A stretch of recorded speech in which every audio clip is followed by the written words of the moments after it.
Today is Wednesday, August 4th, 2021. Coming up on Roland Martin Unfiltered, protesters, including Reverend Jesse Jackson Sr., as well as Black Voters Matter co-founder Cliff Albright, marched for voting rights in D.C. from the National Museum of African American History to the White House. They say, Senators, you can't go on recess until you deal with voting rights. Wisconsin Lieutenant Governor Mandela Barnes joins us to discuss his bid for the United States Senate. In Ohio, Nina Turner lost her bid to run against Republican Laverne Gore for Congress this fall, losing to Shontel Brown. We'll give you those details. Also, a recent survey shows that 52% of Black people surveyed say they will not get the COVID vaccine. What the hell is going on there? In New York, you'll have to show proof of a vaccine if you want to eat in a restaurant, see a performance, or go to a gym. The CDC Eviction moratorium has been extended, giving a reprieve to nearly 11 million renters across America. In South Carolina, an Orangeburg police officer has been fired for stomping on a black man's head. Remember the Missouri couple who waved a gun at Black Lives Matter protesters? Well, they've been pardoned by the state's Republican governor. Folks, it's time to bring the funk on Roland Martin Unfiltered. Let's go.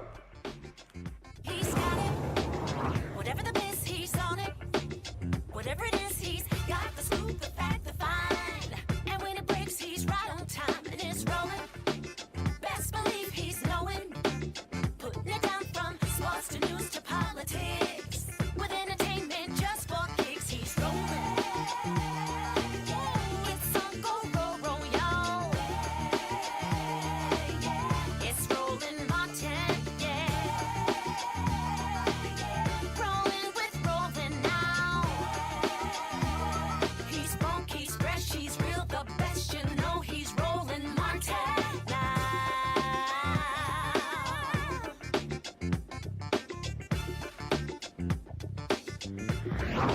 Martin. The pressure on President Joe Biden and the Senate Democrats continues today when a number of groups, including Black Voters Matter, 100 Black Men of America, and others, marched from the National Museum of African American History and Culture to the White House. The protesters included Reverend Jesse Jackson Sr. and Black Voters Matter co-founder Cliff Albright. Again, their focus is to tell Democrats the recess can wait. And they made it perfectly clear that they are not going to stop.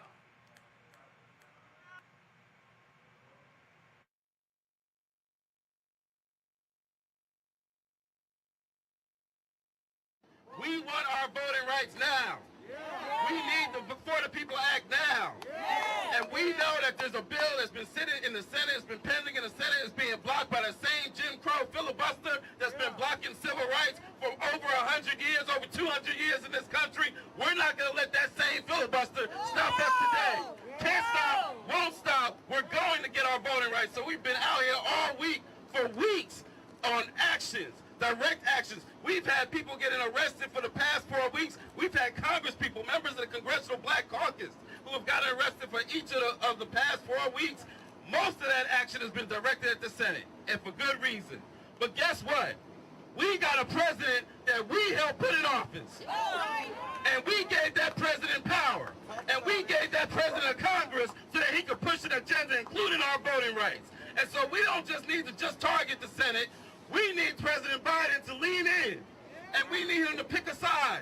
And that's the message that we're giving today. You can't worship voting rights and worship the filibuster. You can't do them both. You got to pick a side. And so that's the message that we're delivering to President Biden. Barbara Arnwine, who leads the Transforming Justice Coalition, and Texas Democratic Representative Jasmine Crockett also spoke to protesters. Asking these lawmakers to do is to have faith. That's right. Have faith in the Constitution that's supposed to protect each and every one of us. Not just the privileged, That's right. but everyone. I am so tired of people telling me, well, you just don't want people to have to produce an ID to vote. It's not just about voter ID. This bill is more than 40 pages long. In fact, it's almost 50 pages long. If you tell me that you need all those pages just to talk about voter ID, well, I got something to sell to you. But y'all get the point. I'm trying to tell you that this is Jim Crow. That's right. And for those that say, well, I don't see how it is, let me explain to you how close we were from flipping the House. In Texas, we needed 9 seats. We had 11 million votes that were cast. It was only 10 to 12,000 votes that kept us from flipping the House. What would that have meant? That meant that everybody wouldn't have been walking around with guns this session. That would have meant that they wouldn't have passed this stupid abortion bill. That would have meant that we wouldn't even be having to fight a voter restriction bill right now. That's right. Don't tell us that you're for the people. Don't tell us that you are for us when you can't be for the people act. Every day, every minute, every hour, we want to see this White House doing its job. President Biden, do your job. We have that message for you. Everybody, join me in reminding him that we are here to say one powerful thing. Pick your side. But pick the right side. Because you got to be against the filibuster if you're for the people. There is no other answer at this moment. The march is a part of a month-long effort to encourage senators to take action on the voting rights bill before they leave their office for recess. Joining us now is A. Scott Bolden, former chair of the National Bar Association Political Action Committee, Robert Patillo, executive director for Rainbow Push Coalition Peachtree Street Project, Monique Presley, legal analyst and crisis manager. Robert, I want to start with you. You were there with us in Austin last week. This is the thing that we have constantly talked about, this consistent focus and this constant drumbeat that is needed. You're absolutely right, Roland. And let's understand what has to happen right now. When you're looking at the need for the People Act, for the John Lewis Voting Rights Act, this is the last backstop that we have against voter suppression nationwide. We saw the voter bill here in Georgia, which Republicans like to cast this as being a voter ID bill. Voter ID was fought 20 years ago. This is a bill about taking the power away from the Secretary of State to make decisions on elections, taking power away from the local boards of elections that are elected by the people of those jurisdictions and placing it in the hands of the state legislatures. In Texas, it's about taking the power away from the voters and giving it to any random individual to report, quote unquote, voting irregularities and giving judges the right to overturn elections. This is the most anti-democratic process which is going on currently, led by the big lie from Donald Trump that somehow, despite losing by 8 million votes, that he won, and legislatures running behind him trying to find every way to rule from a minority position. So when we're talking about these bills, what we're talking about is the future of democracy in America. Will we still strive to be a majority rule nation, or will we allow an entrenched minority to rule over us with legislation that does not reflect the will of 60 and 70% of the American people? Down in Texas with yourself and with Reverend Barber and Reverend Jackson marching, the response from the people there was amazing. Being in D.C. this week, looking at the response from the people there, the American people are on the side of action. The people who are against it are the very few Republican senators and their entrenched special interests, which understand that if you give power to the people, you will not have to fight an eviction moratorium, because that will have happened already. You will not have to fight about issues such as the right to vote and student loan reform and environmental regulations, because the power of the people will actually be executed. So right now what we're seeing is Joe Biden being at a nexus point where he has to decide, will he still continue to fight to uphold these traditions of the filibuster and other issues, or will he simply say, I'm going to whip my caucus in an LBJ-like manner and ensure that we get this through? Because guess what? If you do that, you don't have to worry about many of these things going forward, because Republicans have not won a popular vote in 17 years in this country. They represent 41 million fewer people in the Senate than Democrats do, and it will be nearly impossible for them to govern if Joe Biden does the right thing, pressure the Senate to end the filibuster on the narrow issue of voting rights, and pushes through the Voting Rights Act and the For the People Act. Today, as we said, Reverend Jesse Jackson Sr. Was there. This is what he said to protesters in front of the White House. Decide to take a stance, right? And so that's why it's so important that we have elected officials that are willing to do so.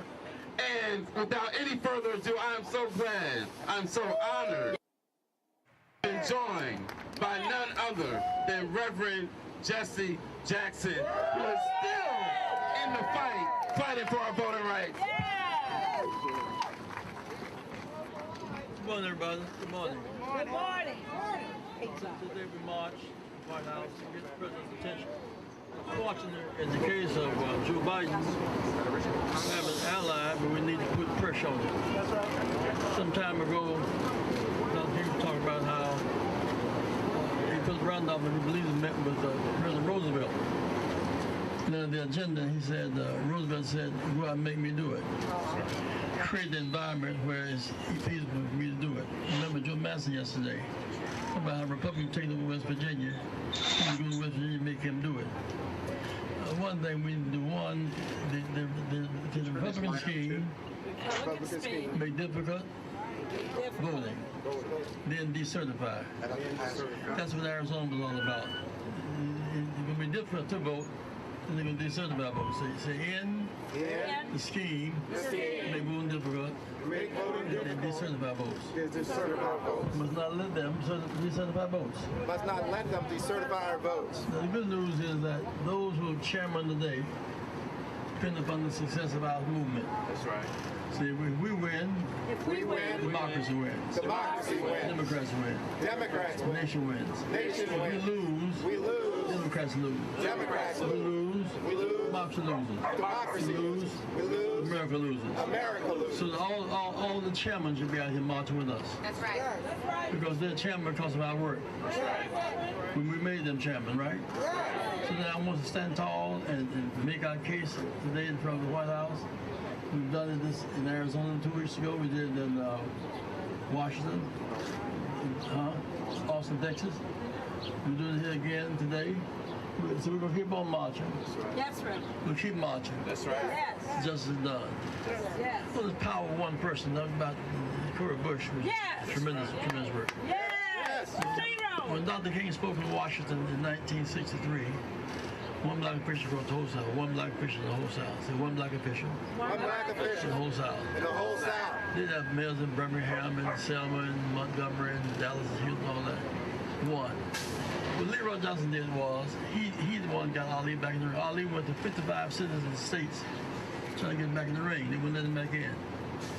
One guy, Governor Maddox, Axel Maddox, a very racist guy, his son got in trouble. His case was, he made for his son was, every man deserves a second chance. Johnson supported that. He went to him and said, now, I have a friend need a second chance. Ali. Man said, I'm for it, but I think the right way would be to declare me up. He said, well, you take a principal position. Man took it in the right way he came at him. So he backed away from his position. But when Sanders came in and joined with the lawsuit, got Ali back there, then they wouldn't let him do his health care, his practice to qualify. The Morehouse gave him a stage to do the training. So one man, one person, can make a difference. make a difference. One Rosa Parks, One Rosa Parks. sat in. One Rosa Parks, One Rosa Parks. sat in. Nation stood up.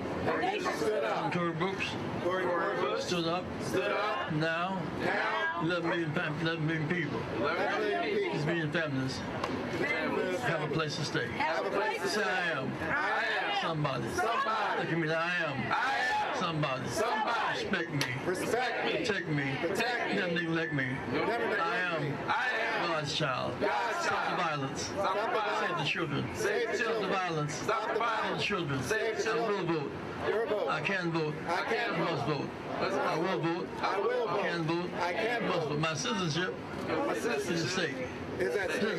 Those kids coming back today from Japan, sitting on the stand, getting the gold medals and all that, come back to a nation that does not want their parents to vote. Well, This year we must focus on college residency. College residency. College residency. Residents. If you're from University of Maryland, for example, and you're from, say, New York, you have the right to vote where you live. Students have the right to vote where they attend school. Some of these districts are headed by right-wingers who represent colleges, don't represent students' interests. So every student Every has student the right to register has the right to where register they attend school. where they attend school. Key in our strategy must be say, student Student registration registration on campus. on campus. Registration Registration on campus. on campus. Do it all. Keep hope alive. Keep hope alive. Keep hope Keep hope alive. alive. Keep hope Keep hope alive. alive. Love you. Keep hope alive. Keep hope alive. Love you guys. Love you. Love you. Love you. Y'all give it up for Reverend Jesse Jackson.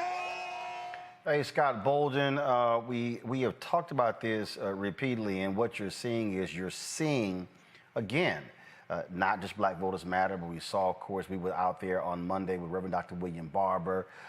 Tonight, you're going to have Until Freedom. They're going to be having a vigil at the Capitol. Again, they're going to have another event taking place on Friday. What you're seeing is just this consistent drumbeat of pressure, and I'm gonna keep saying it till I see it. Where is HRC and all these LGBT groups? Exactly. Where is LULAC and La Raza and Vote Latino and the Latino Voter Project? Where are all of these Asian groups who were clamoring on Capitol Hill to pass the anti-hate law, which they did, but I don't see them. Where are the Asian lawmakers? Where are the Latino lawmakers? Where are the white progressive organizations? Where is Emily's List? Where is Americans Priorities Political Action Committee? Where in the hell are y'all? All I keep seeing, mostly black folks now, you do see a multiracial coalition with the Poor People's Campaign. They are there. I'm talking about all these other groups. Where they at? And if the shoe were on the other foot, they would be at our doorstep asking for our help. And we'd be willing to be there. But your questions are, where are they? And they are nowhere to be found. Congressmen, senators, too, that don't look like us, they're nowhere to be found. Now, why is this so important, Roland? This is a beautiful thing, because the base of the Democratic Party are black people. They cannot win without black people, yet here is a great example of them taking us for granted. They would not have Georgia, 2 senators from Georgia. Biden would not be in the White House if it weren't for black people. But the DNC and Biden and other Democrats, they were reluctant to believe that their base are black people. The reason they can't get the majority of white people to vote for them, because no matter how great the Democratic policies are, white people and white voters don't believe that they're voting, that the Democrats are talking to them when they talk about health care, when they talk about infrastructure. And why are we putting every ounce of energy, this White House included, in infrastructure as if that's going to bring along white folks and white voters to support the Voting Rights Act? It's not. Now, why is this so important? Because if you don't pass the Voting Rights Act bill, 1 or 2, whatever you call it, right, the Democrats are going to lose in 2022. The Democrats are going to lose in 2024 if you don't pass this now. And the Biden White House either doesn't believe it, or they're playing chicken with believing that somehow it's going to work itself out, or black people are going to go away. You don't pass the Voting Rights Act bill, you run the risk of black people not voting, becoming disillusioned, if you will, further disenfranchised, and not coming out to vote because they will say, why should I vote? Why should I make a difference for you when I need you to make a difference for me with the Voting Rights Act, and you failed us to the Biden White House? That's what's at risk right now. The Democratic Party, the future of the Democratic Party is at risk with this Voting Rights Act bill. And they are jacking it up in a way that is offensive compared to the black support from 2 years ago or 1 year ago during the presidential election. You know, the thing here, Monique, you know, we saw last week in Austin, thousands turn out. This is a crucial issue. These senators do plan to go on recess, and they use the hashtag today, the protest, recess can wait. Because it can. Listen, either they're with us or they're not. Either they're willing to go all the way to the mattresses, as you say, or they're not. I'm thankful for Until Freedom and all the other organizations that are coming together to try, at least on Friday, to say you don't get to go on break like this isn't happening to us. But everything that Scott said is true. And It is up to the Democratic Party to recognize that it's our own peril. It's our jeopardy. It's not the jeopardy of other groups. It's the jeopardy of our own elections, because this is disenfranchising the vote of Black people. And that means that we start losing at a time when the GOP, we know, is just full of amorality and greed and power grabbing, to the point of just lacking all kind of sensible, reasonable, rational thought. So it's up to us, all of us, but we're lacking solutions. The people who matter the most are the ones who are being overlooked in this. You know, the thing here that I think is really important, Robert, is Black folks, we get it. I mean, we see, we know where this thing is heading. And I really do believe more and more of these, I'm sorry, what's the phrase they use? What's the phrase the civil rights folks are using now?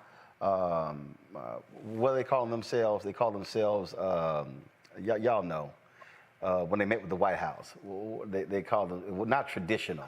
What's the phrase they use? Y'all, it's gonna come to me. Give us an initial. No. Moderate. No.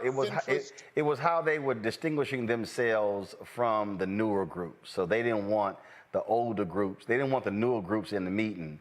Again, the phrase is, I'll remember it in a second. These folks are going to have to challenge others to say, y'all got to get in the game. Again, I have yet to see a single white member of Congress arrested at the Senate Hart Building. Or even trying to get arrested. Mm-hmm. Well, and then Roland, even beyond that, let's look at our, besides this program, and you talk a lot about Black media. Yeah, I'm sorry. Yes, I'm sorry. Somebody on YouTube said, yes, the Legacy Civil Rights Organization. Oh, yeah. Let's just look at what is going on in progressive and left-leaning, quote-unquote, media right now. How many of them are talking about this issue of voting rights the way that we're talking about it on Black media right now? It is a secondary issue. They're talking about Cuomo. They're talking about Trump's tax returns. They're talking about everything under the sun other than what actually matters, because as Reverend Jackson always says, and right now the Rainbow Push Conference is going on. I tell people to go to rainbowpush.org. We have a week of programming going on. But what we're seeing is this is the right that is dispositive of all other rights. You don't have any other rights if you don't have the right to vote. And when I'm marching with Reverend Jackson, and people forget, even though he is 80 years old, he's still 6'4", and he is fast. And he is running, and he is walking through states across the country getting arrested, and we can't get our white allies to even stand up and make a stand and make a statement on it. I think it's ridiculous. So a couple points that have to be made. We are going to have to start pressuring these Democratic senators at home, because we need a 50-vote unanimous consensus on ending the filibuster. And then we need the White House to pressure to say that this is exactly what we need to do. And then number two, we need to make sure this is the number one agenda item before anybody goes home, and let them know that if they do not do so, they will be primaried, just like Donald Trump threatens to primary anybody who does not stand up for his MAGA agenda. And what we've seen is the moderates of the Republican Party have gone away because Donald Trump has pressured them out. We're going to have to do the same thing on the Democratic side of the aisle when it comes to voting rights. The thing here, first of all, Scott and Monique, this march you're seeing right now, God's going to bring it up. This is actually the first one that went to the White House. See, I mean, they've all been focused on the Senate, and I've long said, you also got to get Biden's attention, because the White House has held numerous infrastructure meetings. There is not, first of all, let's be real clear, Scott. As of today, President Biden still has not met with the Democrats from Texas who fled the state. I'm trying to figure out what in the hell he waiting on. He waiting on that infrastructure bill because he wants bipartisan support. And that's complete bullshit, right? These people, you heard today, they're talking about Biden. Choose the side, choose the right side, our friend Barbara Arwine. And so you've got to take it to Biden directly, too. You can't stay at the inauguration. You got to take it right to him and make this president do what you want him to do just because he agrees with you. You remember the story from the 30s when Roy Wilkins went to FDR and fought for Negro housing and education and civil and voting rights. And what did FDR tell him? He said, I agree with you on all fronts. Now go out there and make me do it. This march and other marches are about making Biden do what he wants you, what he's supposed to do, not simply because he says he supports it. We can't give him a pass. We put him in the White House. We may have saved the Democratic Party by Clyburn's endorsement in the South Carolina primary, but what did we get for it? We're still counting what did we get for it, right? This is the most important issue for the Democratic Party, not just black Dems, right? When you talk about white people, you're talking about white people getting out there supporting this because the very survival of the Democratic Party is at issue. Big problem. No, they don't believe it. Because if you don't fight for Voting Rights Act, you don't go get arrested, and you don't get rid of the filibuster on this, then you don't believe, or you believe you can win Democratic seats, federal, state, and local, without the black vote. And again, you run the risk of black people not voting because you're making them indifferent. You're driving a narrative that, listen, I voted in huge numbers, put you in the White House. What did I get for it? You wouldn't even fight for my voting rights when you saw me under attack in 40 states, in 30 bills being passed, in 400 being introduced around this country, and you would not even stand up for me. Why should I stand up for you in 2022 and 2024? This is real. This is what's at stake. I don't think the White House believes it. I don't think Schumer or Pelosi believe it yet, because I don't see them in those protests making voting rights a #1 priority. Everything else is a priority, but voting rights, and the picture of voting rights in these protests are only black people. And that's a huge disappointment. That's got to change. But Scott, it sounds like you're saying the president is all powerful. It sounds like if he picks this side, then the filibuster already automatically disappears. And you know that doesn't happen. No, I agree with you there. But what my argument is, he can do more. He can manifest doing more, and he can twist those arms. He can do whatever level of power he has, internally, externally, and he has to manifest his realization that black people matter, that black voters matter, and that there is no future to the Democratic Party without the black vote. Because white voters aren't coming back, because they don't think the Democrats are talking to them, despite how much health care and education and all the other platforms of the Democratic Party are. White people don't believe the Dems are talking to them. They believe they're talking to black and brown people. So they're not coming back. No matter how much we think we want this bipartisan peace or we can get the union workers back, you got to go with who brought you to the dance. And black people have brought the Democratic Party to the dance every time we've won the White House. With Barack, with Clinton, and with Biden and others in the Senate and the House. And they don't need to be reminded of the power of the black vote. They just need to stop taking it for granted. And Scott, I think it's not about the Biden or the president being all powerful, but let's just go back 4 years, for example. President Trump, for some reason, had this seemingly all power when it came to getting things done. If he wanted money for the border wall just showed up out of nowhere. If he said he wanted to do an immigration ban against Muslims, they would say, you can't do it. All of a sudden, it just happens to get done somehow. So I think what progressives want to see is that you have a president who will stand up and stick their neck out and fight the same way that President Trump fought for racism. We want to see President Biden fighting against racism. Not saying that these are the things that I can't do. I want to see Joe Biden on the picket line. I want to see Joe Biden out here holding the rallies the same way President Trump would be. Send out your stormtroopers the same way. Make it known that if this goes down, it goes down because of Manchin and Sinema, not because you did not put the work in to get it done. And I think unless they're willing and able to do that, you're going to lose an entire generation of voters.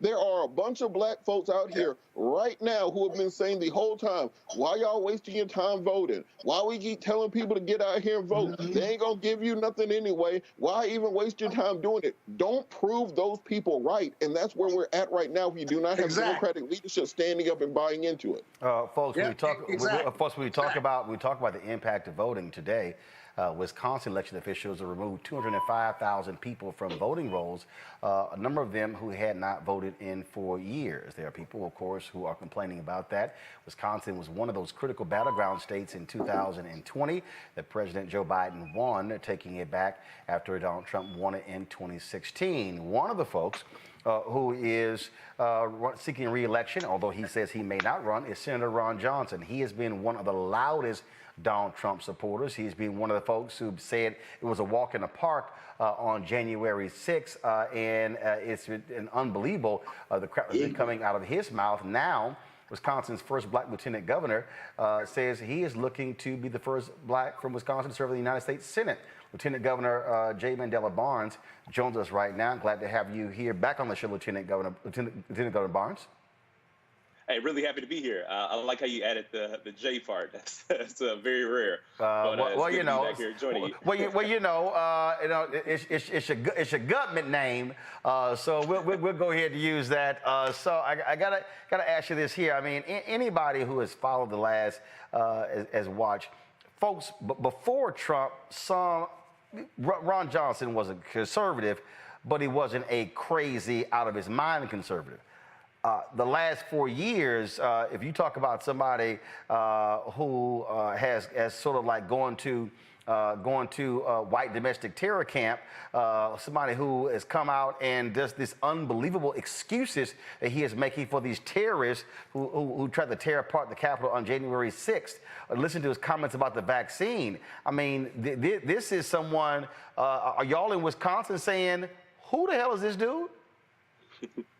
Well, he's certainly someone who's failed at all levels. And as you mentioned, people didn't really recognize what he stood for all these other times, the past 2 election cycles. I think that he's really revealed himself in the absence of Donald Trump. It feels as if he's attempting to fill in the gap, to take over where there is a Donald Trump void. And I mean, whatever the case may be, it's not working for people in the state of Wisconsin. People continue to struggle, continue to face issue after issue. And we're talking about a person who makes it worse. We were, all over the place with vaccine outreach, making sure that we did everything we possibly could to stamp out the virus, to respond to the pandemic. But people like him make our jobs that much harder. He makes the reality of a healthy state, of a healthy country, that much more difficult. In many ways, it almost feels impossible when you have people like him who are in the highest offices that peddle these conspiracies, that do the coddling of insurrectionists. And folks have had enough. People are ready for a different chapter in the state of Wisconsin.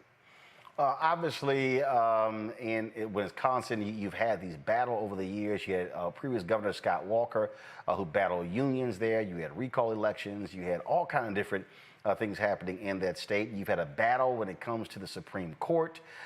You had Republicans who were running, who lost last year as well. I mean, Wisconsin has really become one of those states that is sort of just going back and forth, back and forth. How are you going to really put together a strong plan of action to get through a Democratic primary and come away victorious in a general election when you have a Republican legislature that is doing all of its can of stripping power away from Democrats who are elected statewide? Yeah, well, this is the definition of a... Looks like we froze. We have him back. So we definitely want to hear what he has to say about that. And so we have some issues there. I'm going to go pull in my panel here. We'll try to get Lieutenant Governor Barnes back.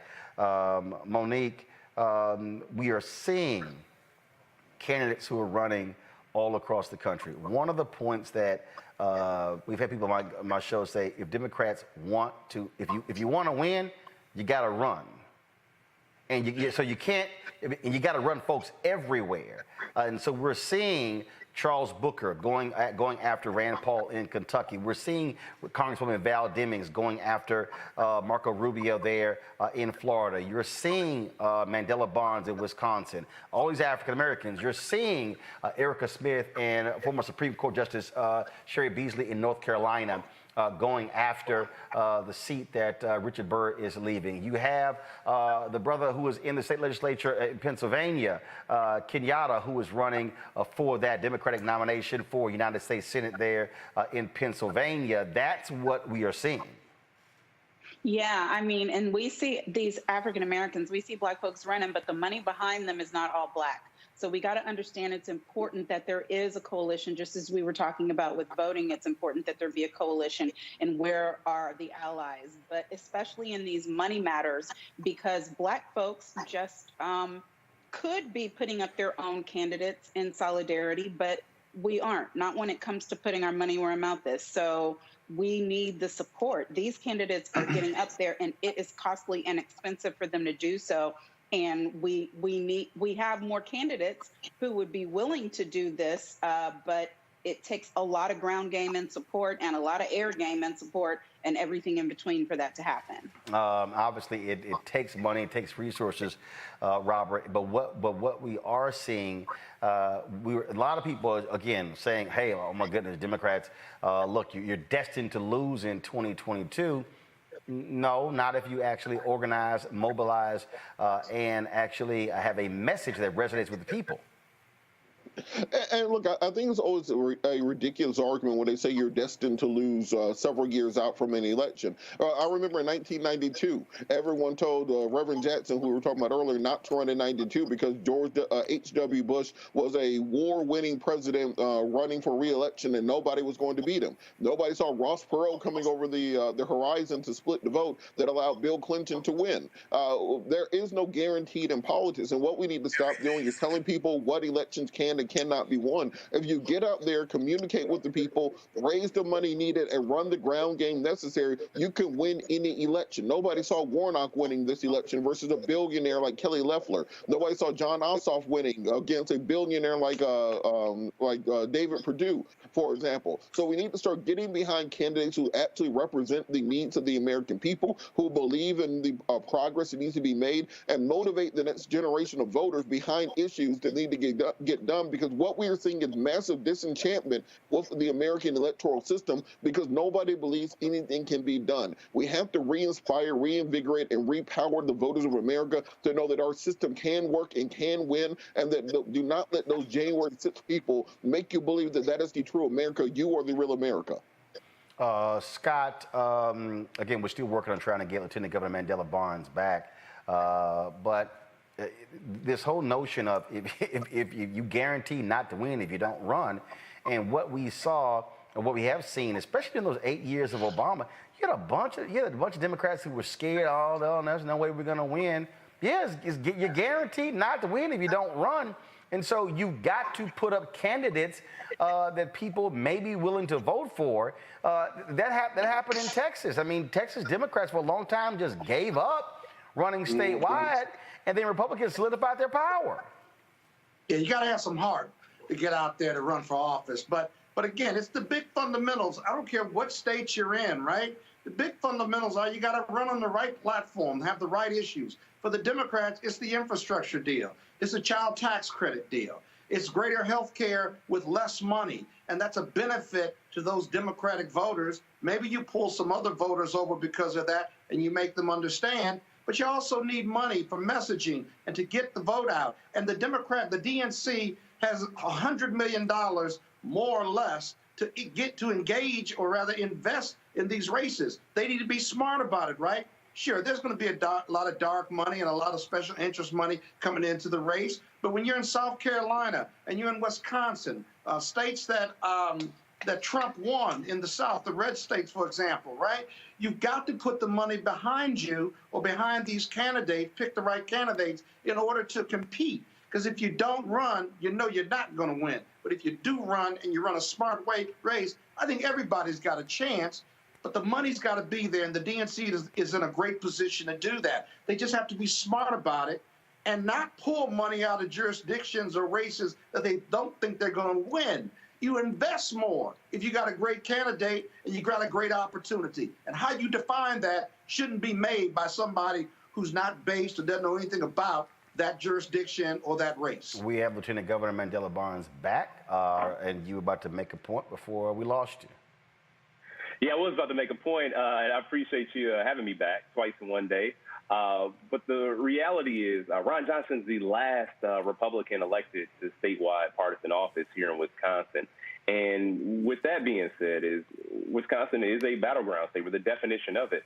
But when we run hard, and as the previous guest mentioned, when you have compelling candidates with compelling narratives and also willing to be bold and take on the tough issues and the tough challenges, we find ourselves in a much better place in Wisconsin. And we don't have to have these narrow margins of victory. We don't have to sit up till 2 a.m. Waiting on election results to come in.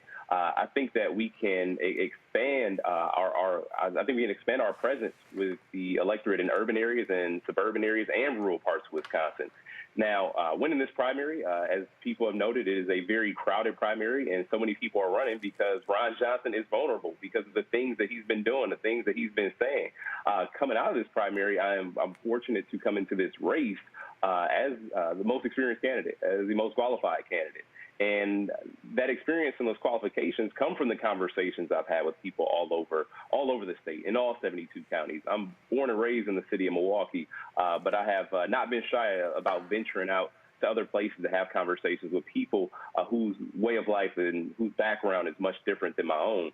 And I think that when we begin that process of just talking to folks, you learn that the issues are the same. And there are a bunch of people that are going to try to divide us with these urban-rural narrative. The fact is inequality is persistent in Wisconsin as it is all across this country. The forces that keep urban communities down are the same forces that are keeping rural communities down, and we have to address it in a unified way. You obviously had to deal with issues there in Wisconsin, in Kenosha, with shooting there. You had the results of that, where you have a white supremacist who's going on trial for fatally shooting a couple of folks there. You're dealing with dairy farmers who have been grossly impacted by Donald Trump's policies, dealing with the trade war. And so what is the economic message that you are going to establish to unite folks in Wisconsin?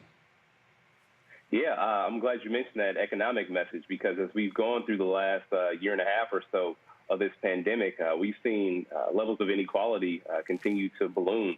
We've seen the most wealthy people in our society continue to get richer and richer, while Wisconsin is a state that still sits at the federal minimum wage level of $7.25. Nobody can survive off that. And as we see the case with the eviction moratorium that almost expired, I mean, you got to imagine, we're talking about folks who have to spend their entire check just to stay afloat, just to stay alive. And when you're put in these dire economic circumstances, and mind you, there are folks in Milwaukee who still haven't recovered from the recession in 2008, and then we're dealt another blow with the pandemic. Many people don't have jobs to return to. And you mentioned dairy farmers. We are in a dairy crisis still, and that's because of Donald Trump's tariffs and trade policies. And then there's also low price of milk, and there's also the issue of consolidation, where these large corporate farms are coming in, taking over, and taking over family farms and destroying communities in the process.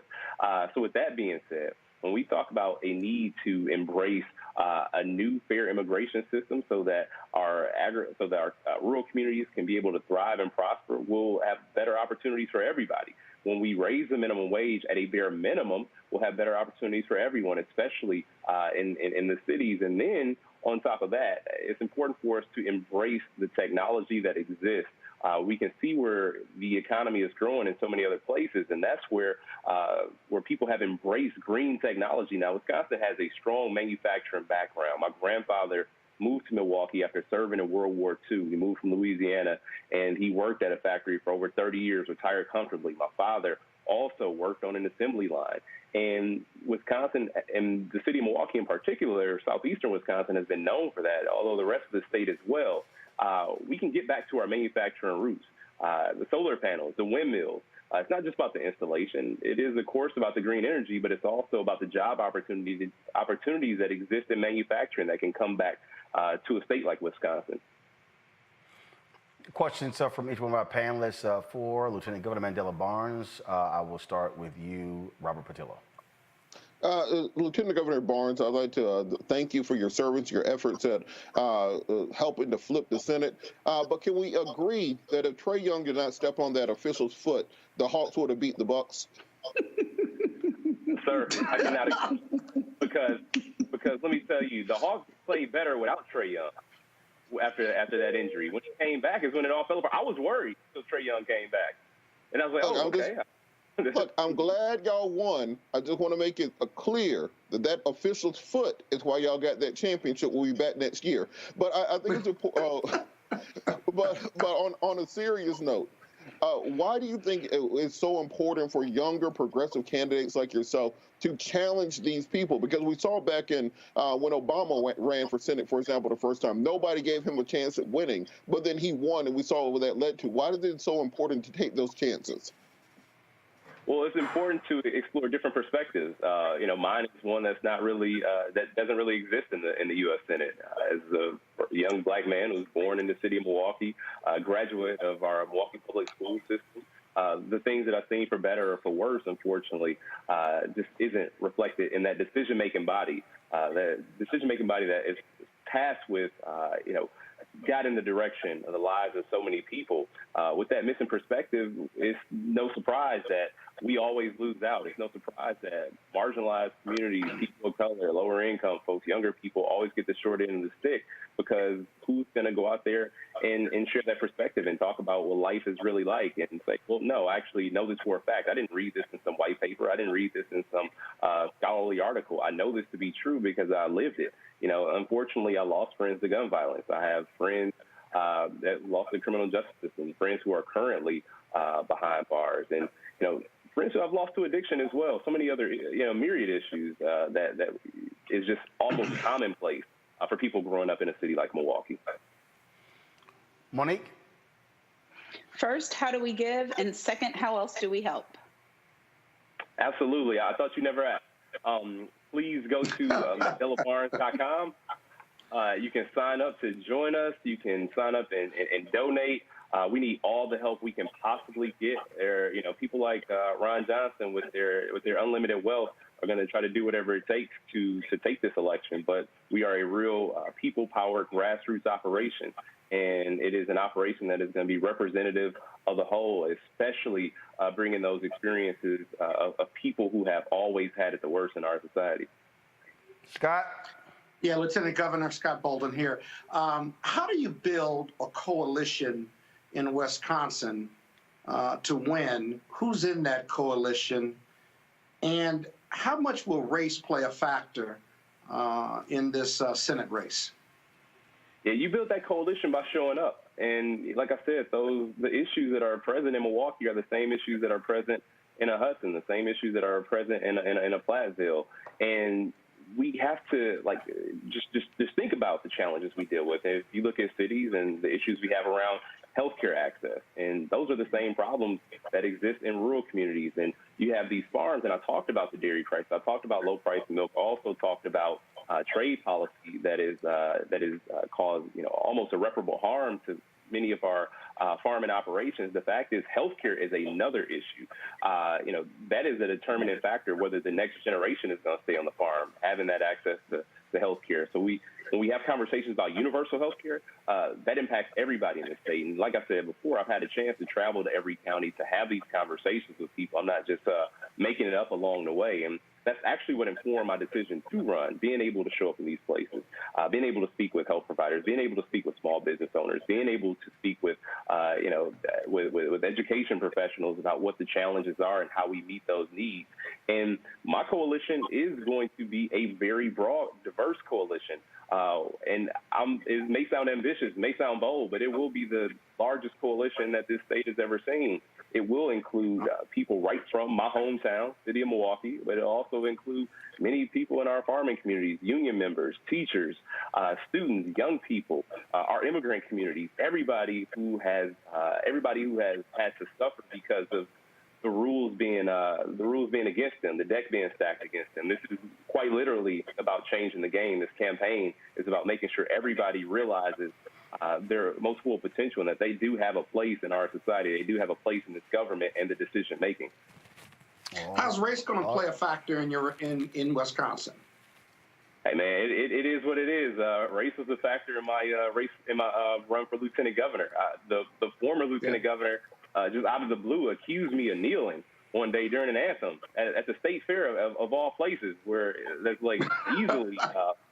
As if I was the only person there, just as if I just casually just go around kneeling anytime I hear the national anthem. Or something. It was so ridiculous. But the fact is, it wasn't about whether it was true or not. It was about reminding people, like, oh, well, look at this guy, he's in the race. Look at me. So it'll happen. I come to expect it. Ron Johnson has already said that, when he, with the January 6th attack, he said that if it was Antifa or Black Lives Matter, he may have been afraid. So we know where he stands on issues of race, and we know where many people who have supported him and who have enabled him, where they stand as well. But I'm not going to worry myself too much with that. Wisconsin is a state that's 6.5% Black, and I've been able to navigate this place. Will continue to be able to do so, and I've only been able to do that because I show up as who I am, and that's all I can do. All right then, Lieutenant Governor Mandela Barnes, we appreciate it. Thanks a lot. Hey, thank you. All right, folks, let's go to Ohio. The votes are in, and Chantel Brown is the Democratic nominee for the Ohio 11th Congressional District. She beat Progressive Nina Turner with 51% of the vote. Also, 11 other candidates were vying for the vacant House seat. Again, Brown got 50.2%. Nina Turner got 44.5%. Turner, a former state senator, conceded last night in Cleveland, surrounded by her supporters. You will be hearing from us soon. We are going to do great things together, and I've always said that throughout this campaign. We are going to continue to do great things together. And all of you are on that list of helping us do this. We are going to continue to travel all over this country to ensure that progressives are not left alone when evil lurks. Hello, somebody. We're going to make sure. So I want you to continue to celebrate with your eyes towards the high prize and to the high mark. Because until justice rings for all, justice rings for none. And we are going to continue to push, and I do believe that the everyday people of this nation, that the sleeping giants are going to continue to be awakened, and we are going to be the ones to wake them up. Ain't no stopping us now. God bless you all.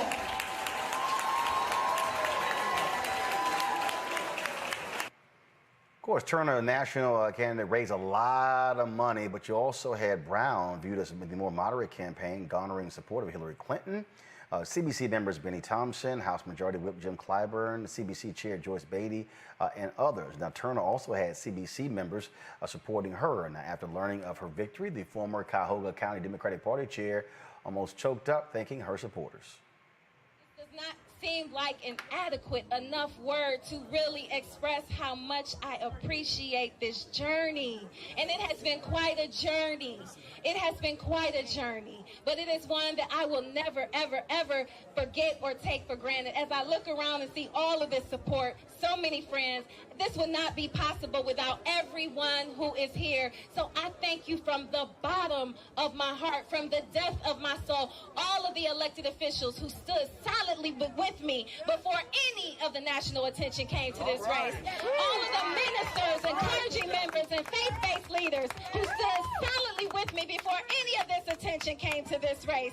To the union folks who stood solidly with me before any of this attention came. To the business community and the business leaders who stood solidly with me before any attention came to this race. To the activist community and the community leaders who stood solidly with me before any of this attention came to this race. I thank you. I thank you. I thank you sincerely. Thank you, thank you, thank you, thank you, thank you. To God be the glory.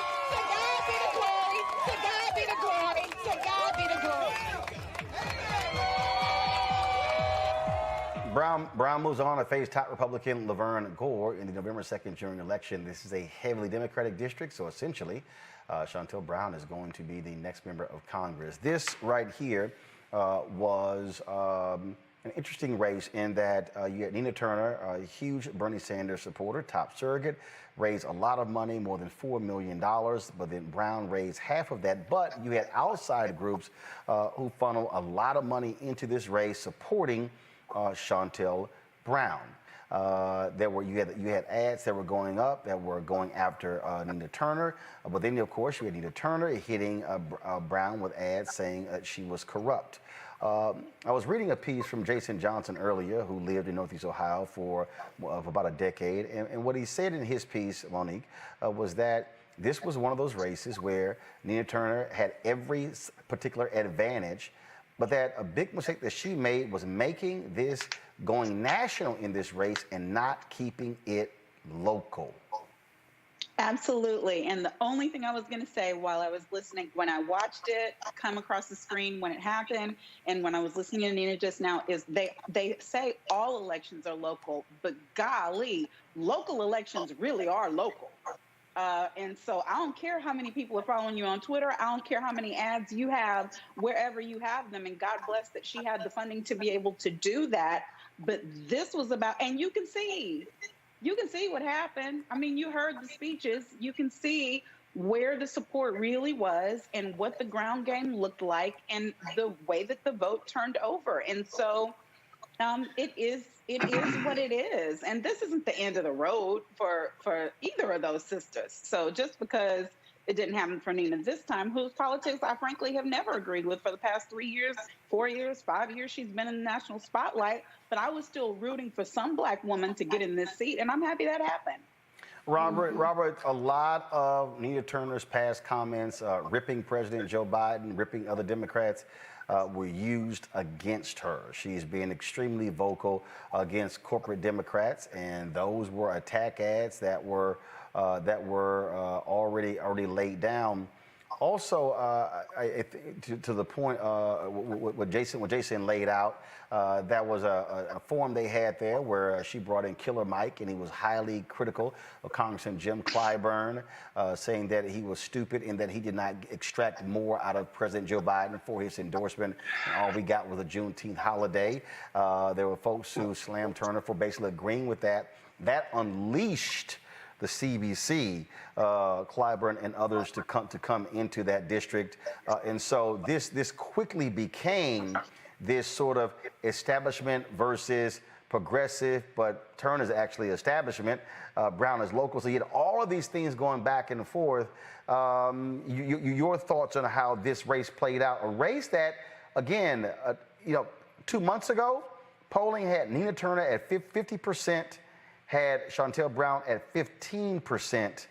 Brown, some said that if Turner was going to win, she was going to win by 5 to 7 points. It was Brown who won by 7 points. And in fact, Robert, she had a 21-point advantage in mail-in ballots in early voting.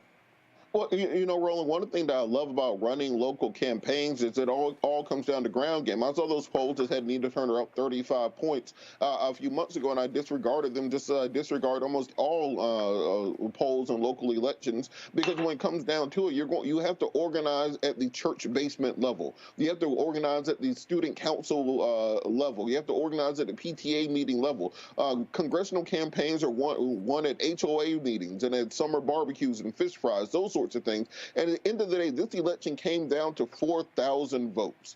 Think about that in a congressional race. When we're talking about the composition of the House of Representatives, 4,000 people make that decision. This is why we're fighting for voting rights on the national level. This is why we're fighting for the People Act. And what I do think is that often when you have national figures, they campaign nationally. And when you have local figures, they know that local touch. They know that that person who is the head of the HOA who can bring together people in somebody's living room that can get you 50 or 100 votes in one given area. And that cannot be done through radio and television ads. That cannot be done through mailers. That cannot be done in any other way than actually being there with those people, talking to them on an individual level, and beating the pavement, walking and holding your their shoes, so to say, in order to win that election. So I think you had two great and righteous sisters who are coming at an issue from different perspectives, one from further to the left, one from to the center, both generally working in the same direction. I'm glad that one of them is going to be in Congress.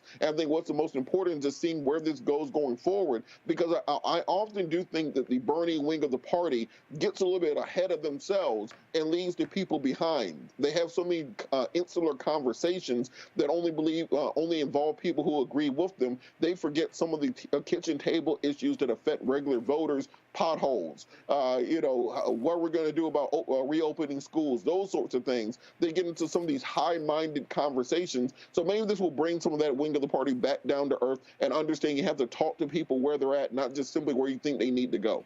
Scott, I disagree with people who say the progressives lost. Look, there have been other races where progressives won. We just saw a woman who calls herself a socialist Democrat won the Democratic primary in Buffalo. So I think that's lazy. I think bottom line is to analyze a race, you got to analyze the two people running. You got to analyze the message, and you got to analyze, frankly, how you hit the pavement to get your people out. My point again, Brown had a 21-point advantage in early voting. You can't give somebody a 21-point head start and expect to win.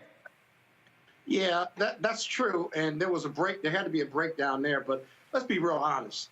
Shontel Brown needed the national support more than Nina needed the national support. And the CBC, the White House, others, Hillary Clinton, all came in to support her. One second. The White House did not. But go ahead. Well, the White House certainly perceived was to support her, but the president congratulated her. I mean, how many times does the president do that? But let me just say this. She was down by 10 points or more 2 months ago, right? She didn't have enough money to get on TV, to get her message out. And eventually she had a Go TV ground game. Obviously, the other candidate had AOC come in, had Bernie Sanders come in, had all the organizing on the ground there was. But Shontel Brown needed that CBC and other support in order to compete. I mean, it was a 21-point turnaround, and then they also had the money and the consultants to be able to use her statements against Biden and the Democrats against her. Without that money from, I think there was a Jewish PAC, and there was the CBC PAC, and there were a few other organizations that pumped in what her opponent called dark money, but it was special interest money. And I got to tell you, that money and those ads really turned it around, in my opinion, because without that, Nina was well ahead of Shontel Brown. And so I don't like seeing two black women pitted against one another, let alone Democratic groups supporting one over the other. But it is what it is. That 21-point difference in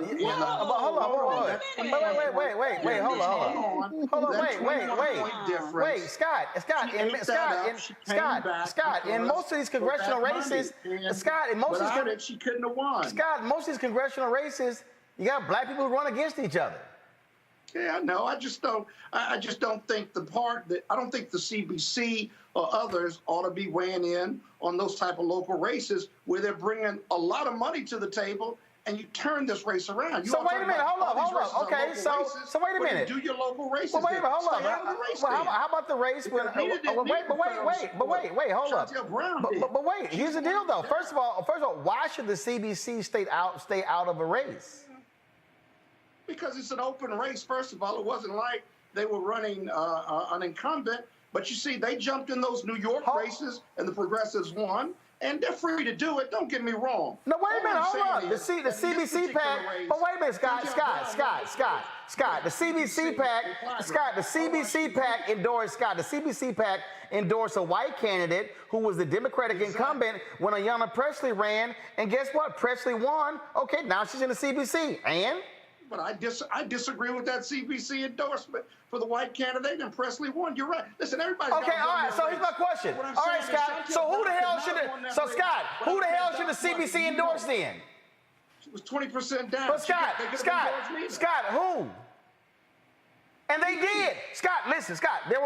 Nina had endorsements of some CBC members. She did not get the endorsement of the CDC PAC, but she actually had Ayanna Pressley. She had CBC members who endorsed her. Yeah, but they're not. Their last name's not Clyburn either. Okay. So now I'm confused. So hold on, Scott. So Scott, hold up. So you said she should get CBC endorsement. She got some CBC members who endorsed her. You're saying she didn't get the right ones. Well, what I'm saying is that brought a lot of national money. She couldn't have won that race without national money. You getting hung up on the CBC and Clyburn. Listen, no, you did. They want a divorce. I'm not against that, if you will. Nor should Nina. Scott, Nina raised national money.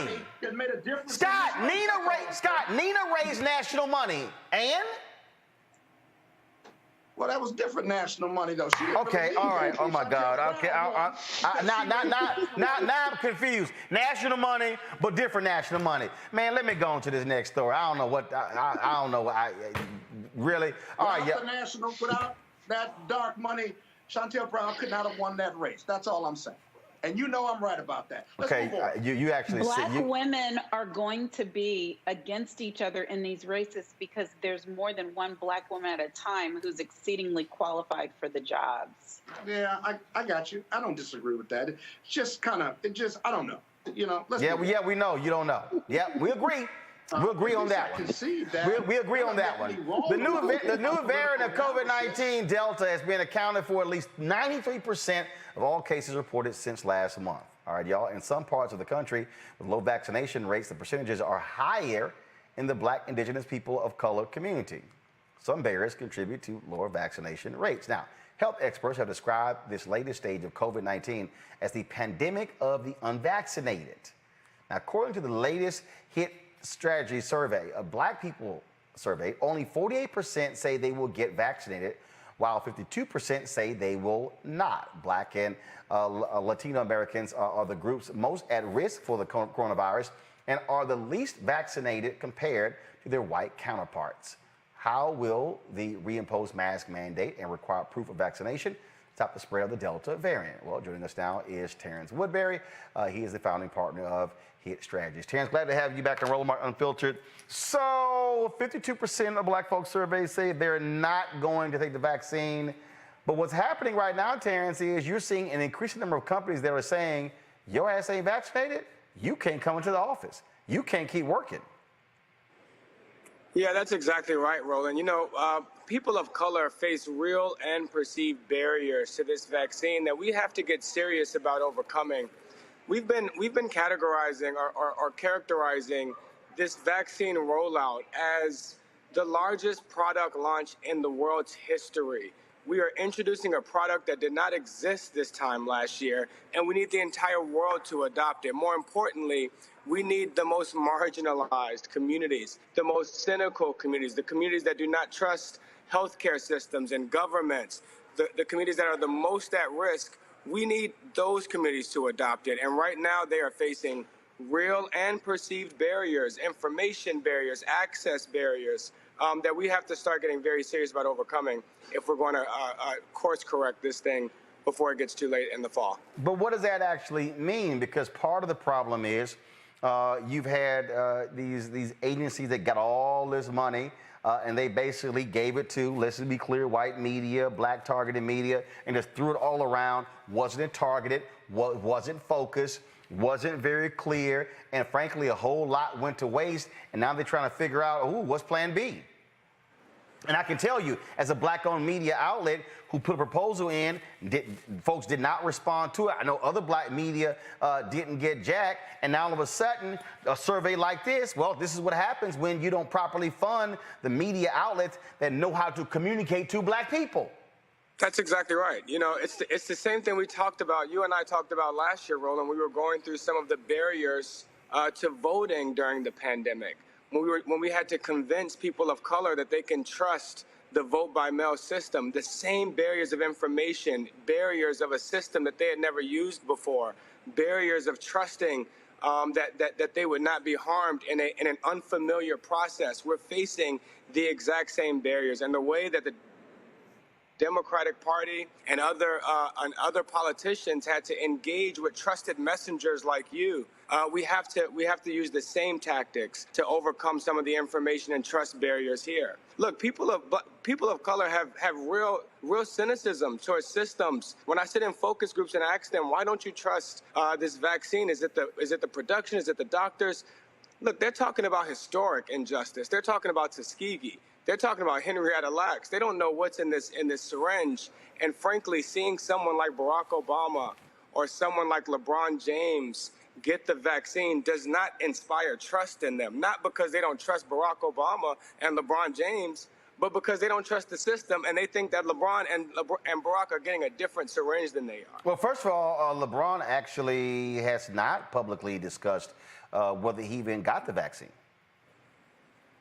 I mean, he's been on my list of trusted validators and messengers of people that they would trust. And when I asked them, sports figures like LeBron or entertainment figures like Ellen DeGeneres or Oprah or political figures like Barack and Michelle, they say, look, they're getting a different syringe than I am. And that's just how cynical folks are. And this is a valid and real cynicism. And so we do need to engage trusted messengers, black doctors, black healthcare providers, black media, black education institutions, black religious institutions, trusted validators that can really talk to the community and start to provide the information that they need. Well, here's the question: Is the White House and the COVID task force, are they paying attention to this? Is the CDC? Is the Department of Health and Human Services? Are any of these people? Because I can tell you, we've had absolutely no luck with this, and I ain't got no problem saying this here. I got no problem saying this. There is no other black-owned media outlet that has done more segments and that has put on more black doctors and scientists discussing COVID than Roland Martin Unfiltered. We have had more of them. Matter of fact, while I'm doing that, y'all let Keenan know. I want to see that. I want to play that spot next where we haven't even updated it of all the different names. So it's probably about 5 minutes. Y'all get that ready. And so we probably had more than 100 segments. And so we've had North Carolina A&T doctors, Meharry doctors, doctors from, black doctors from all across the spectrum, because we knew how this was actually affecting us. And and you're absolutely right. That there's a reason I ain't put black celebrities on discussing COVID. That's right. I ain't trying to hear from nobody black who bounces a basketball or who sings or who tell jokes discussing COVID. What we putting on are black doctors, black scientists, black ER doctors, the National Medical Association. That's what we've been doing. And I'll tell you another, along with black medical providers, scientists, and professionals, another very validating messenger here are local members of the community. It's the black school teacher and the black bus driver and the black post office worker. Terrence, we put a proposal together. Texas was trying to figure out how in the hell to spend $20 million targeting black people. We literally put together a program. We did the same thing for Maryland, didn't even get a call back. Maryland, we saw a story in the newspaper where in Maryland, they had dudes riding around with speakers on the back of the truck talking about get vaccinated. We said to them, hey, align us with folks giving shots. Tell us we got 500 shots. We will broadcast our show from that location and tell folks this is where we are, and talk to real people who are actually getting tested. Didn't even get a call back. Then they wondering why folks ain't getting tested. We said we literally put the plan together, said we will take Roland Martin Unfiltered to rural black America. That's right. We will take the show on the road and talk to the scientists and talk to the people. No call back. And let me tell you why that's so important, Roland. And I hope the folks that you submitted that proposal to are listening here. Because the reason that proposal, that program that you've proposed is so important is because what black folks really need is not just someone to tell them information. They need someone that they can ask questions to. Right. And so going into the community with Roland Martin Unfiltered, bringing experts, allowing them to pressure test this vaccine, they got questions. And we have answers. But the answers can't come just in an ad. They need to interact with this information, to challenge it, to put forth some of the concerns that they've had, and have someone that they trust that can answer these questions. And so you're right, Roland. We have to go into the community. We have to go door to door. We have to do the same things that we did to convince people to vote by mail, to convince people to elect Democrats, when we spent almost $1 billion in Georgia convincing black folks to vote for Raphael Warnock and Ossoff and Biden. We have to make similar investments now to save people's lives. And this is where we'll see the party put their money where their mouth is. And you know what? I really like smacking stuck on stupid people.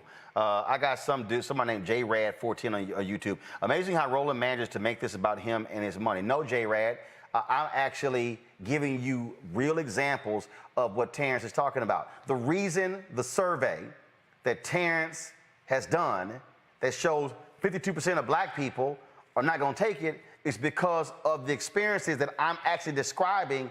Because unlike you, J-Rad, who's sitting your ass at home watching, I literally have been in the game specifically talking to the black doctors and the black scientists and trying to get their names and voices out there. That's why we have had Ebony Hilton on the show. We've had Georges Benjamin on the show, have had Tyson Bale. And for a lot of y'all watching, it's a whole bunch of black doctors that MSNBC, CNN, and the networks were not calling until after we put them on because we amplified their voices. That's J-Rad, is why we're saying it. Go ahead, Terrence. And I want to be very clear that, that throwing money at this problem is not just going to be enough. Us advertising, and this is why we had to raise some red flags about celebrity advertisers and political advertisers, because it doesn't quite overcome the levels of cynicism that we see here. And that is exactly why you going into the community, bringing these doctors, answering these questions, pressure testing this vaccine is a necessary practice here to really reach the most vulnerable. But you know what, Terrence? Let me just go ahead and say it. They want let me just be real clear. The folk controlling the money, they want us to do it for free, and then they're going to give the millions to other people. The same thing on the political side. The reality is this here. The strategy that was devised, the strategy that was laid out was ineffective from day one. It was. It was. Let me say one more thing here, Roland, because I don't want us to discard and dismiss the money conversation here, because it is important. What is happening during COVID-19, not just the economic fallout and not just the recovery ever since, but the actual distribution of what I started this interview by calling the biggest product launch in the world's history. What is happening right now is a redistribution of wealth. It is happening. And so the money conversation of how this vaccine gets distributed is important. The money conversation of which companies, billions of dollars to distribute the biggest product in the world's history. This is not a marginal part of the conversation. See, Terrence, that what you just said right there is what ticks me off when I watch these people who comment, because they don't game recognize game. That's right. And see, what happens is they sit here. Why are you talking about the money? Because they are. That's right. That's right. iHeart, Viacom, CBS, News Corp, Disney. Let's be clear. Comcast. That's right. They ain't running this shit for NFL, free. That's right. That's exactly right. Trillions of dollars are being spent responding to this pandemic. Trillions. It is the largest redistribution of wealth in my entire generation. And I said, and Terrence, I told CBC members in September, don't let me start calling names. I literally said, folks, listen to me clearly.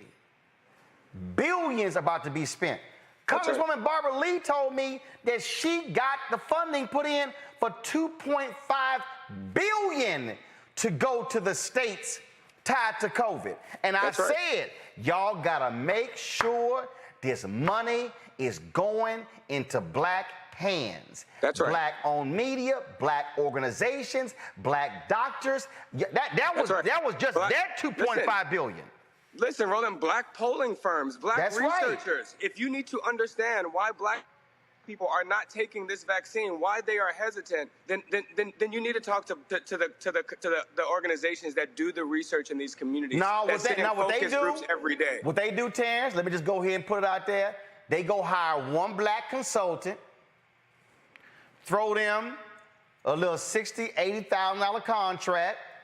Then That's they go right. hire a white polling firm and give them $3 to $5 or $10 million. That's exactly right. See, all y'all folk in here in the chat who don't know nothing about this game, y'all don't realize how the game is being played.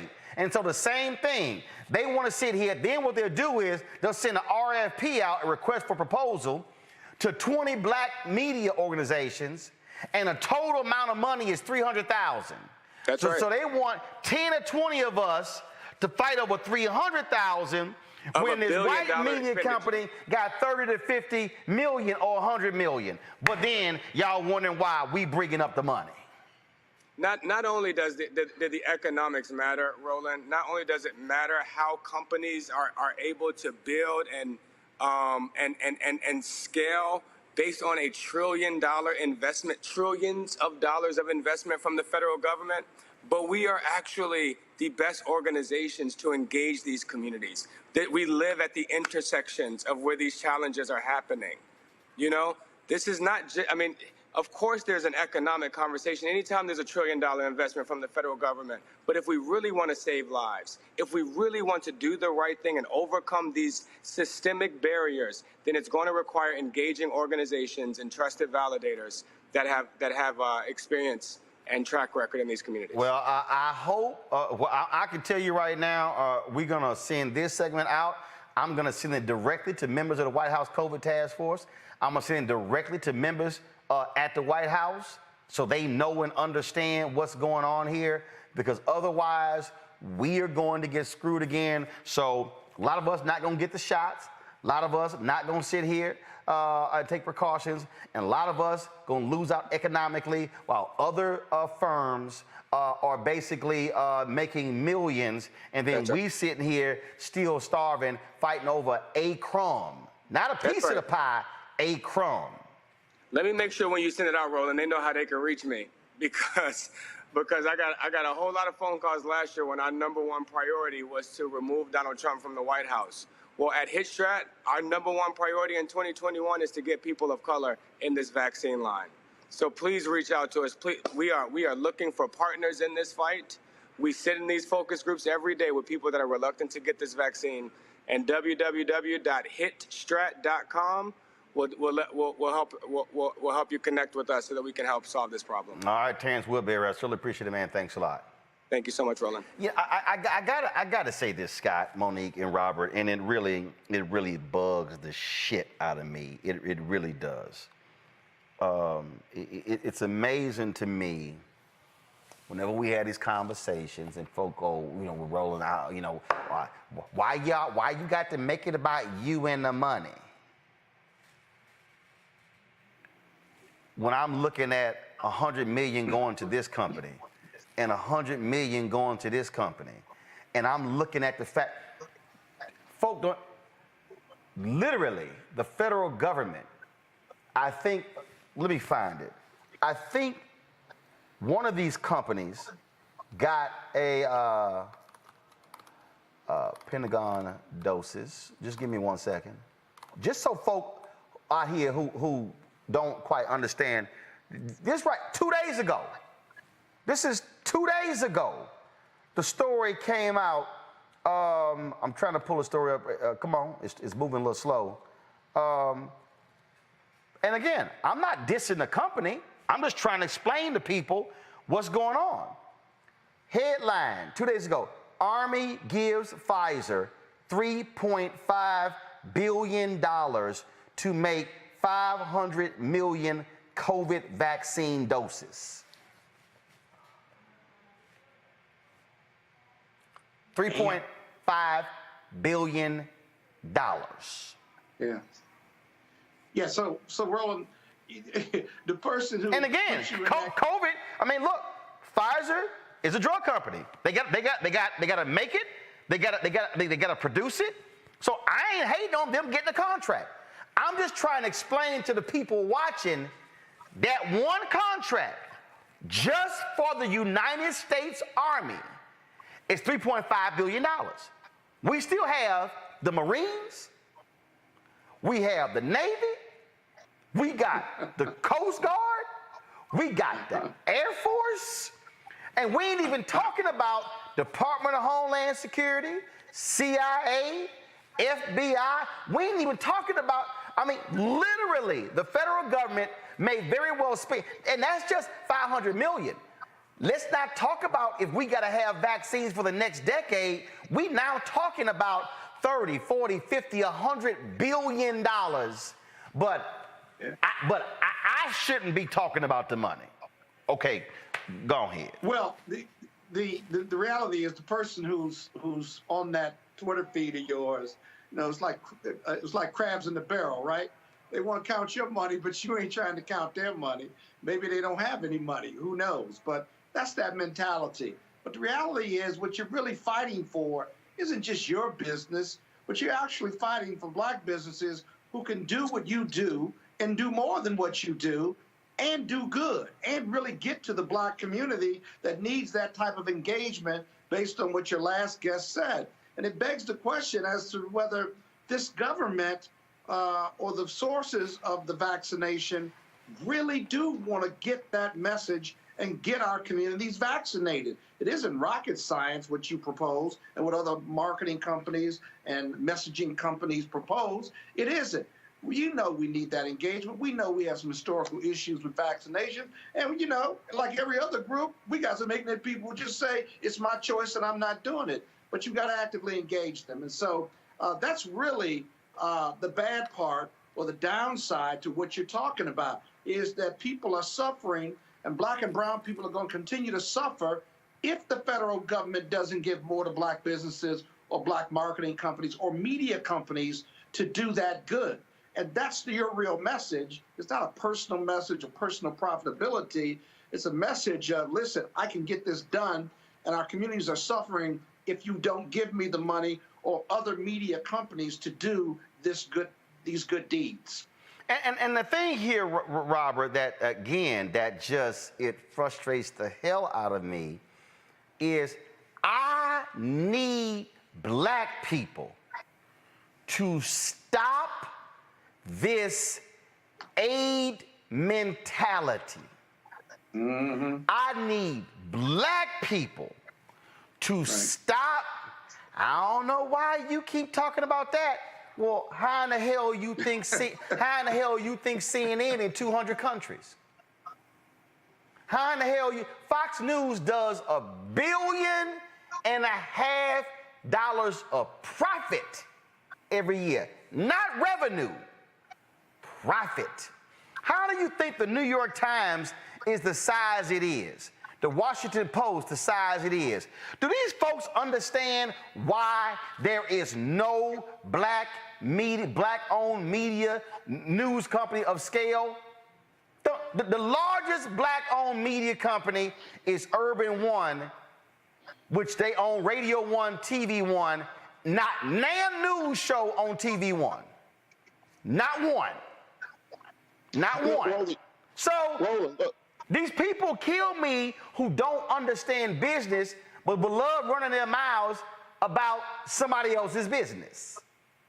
Look, Roland, you got to open it up to the market economy. If they're not going to give you the money to promote the virus, then let's go to the anti-vax people and see how much money they got. Look, Hannity and Tucker Carlson and Laura Ingraham getting all this money to tell people the vaccine doesn't work. Let's figure out how much they're paying. Look, and I guarantee once they start running those ads on your show for $1 million a pop saying that the vaccine is made of Kool-Aid, then all of a sudden the Biden people will show up and they will say, look, we see what you're running and we want to compete with that and we'll bid on it. I think as black folks, if we want to operate in the market economy, we have to operate in the market economy. If there's nobody bidding against you, then there's no reason for them to do it. You're going to do the work for them whether they give you the money or not. So what's their incentive to give you the money? So I said, let's go to the MyPillow guy and all those other people and let them start running ads, and then I guarantee the people on the other side will start understanding that they have to actually negotiate against somebody, and that'll get them to the table. The frustration, Monique, is we do not demand our fair share, because let me just go ahead and say it, we do not demand our full value. Right. And also, we're not going to do what Robert just suggested, and I know he knows that. But it's the same conversation about why, when Trump was in office, he was able to do some of the things that he did. Again, as I said when I started, when you're dealing with amoral people who are rudderless, I mean, there's not any truth, any fact, any justice, any desire to do the right thing, keeping them grounded, they can do anything. And your show cares about what happens to Black people.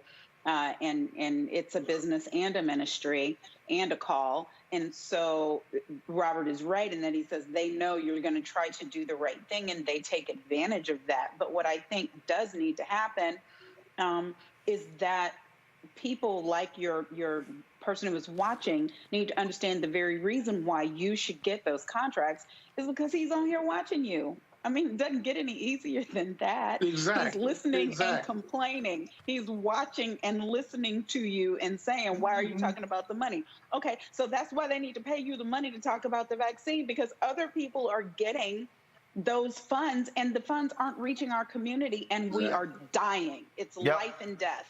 This is not play. Yeah, that's exactly what's happening. All right, folks, got to go to a commercial break. When we come back on Roland Martin Unfiltered, we'll talk with Mary Spio, the founder of Seek.com. We'll also talk about the eviction moratorium being extended. All of that and more. Roland Martin Unfiltered. Don't forget, if y'all want to support what we do, please join our Bring the Funk fan club. Every dollar you give goes to support what we do. You can support us via Cash App, $RM Unfiltered. Venmo.com/RM Unfiltered, PayPal.me/R Martin Unfiltered, and Zelle, Roland at RolandSMartin.com, Roland at RolandMartinUnfiltered.com. Going to the break. Check out a shot of our new control room, folks. We'll be back in a moment. I believe that people our age have lost the ability to focus the discipline on the art of organizing. The challenges, there's so many of them, and they're complex. And we need to be moving to address them. But I'm able to say, watch out, Tiffany. I know this road. That is so freaking dope.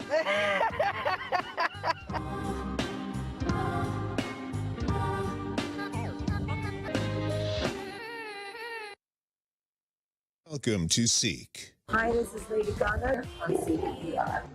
Yo, this is Ziggy Marley. Catch my live performance on Seek. Bon Jovi, and you're watching us on Seek. What's going on? This Quavo Honcho. Right now, you in the Honcho's world. Please let the music play.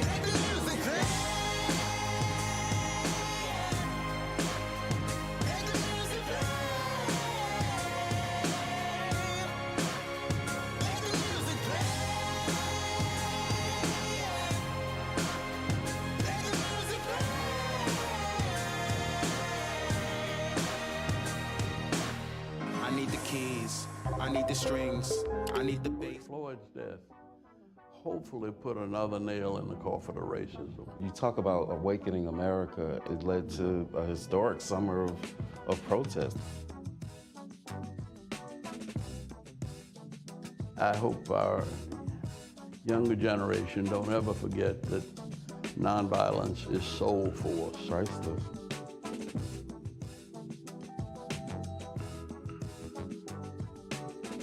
Y'all know who Roland Martin is. He got the ascot on, he do the news. It's fancy news. Keep it rolling. Right here. Rolling. Roland Martin. Right now. You are watching Roland Martin, Unfiltered. I mean, could it be any other way? Really? It's Roland Martin.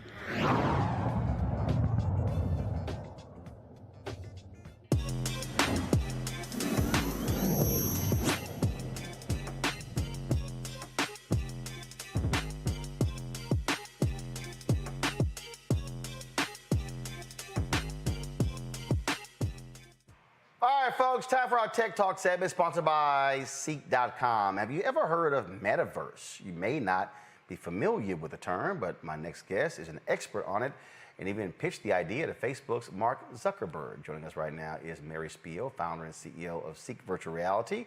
So explain this metaverse thing. Mary, for those folks who have no idea what it is? Don't have your audio. You're on mute. So basically, hi, Roland. How you doing? Good. Good to be on the show. So basically, the metaverse is the next evolution of the internet. So it will be where through virtual reality, augmented reality, you'd be able to walk into somebody's space. So I'll be able to walk into your studio, for example, and sit in there virtually while I, listen to the news, while I listen and interact with you. And that's basically what the metaverse is. Okay, right now, I'm probably like a bunch of other people. I have no idea what the hell that even means.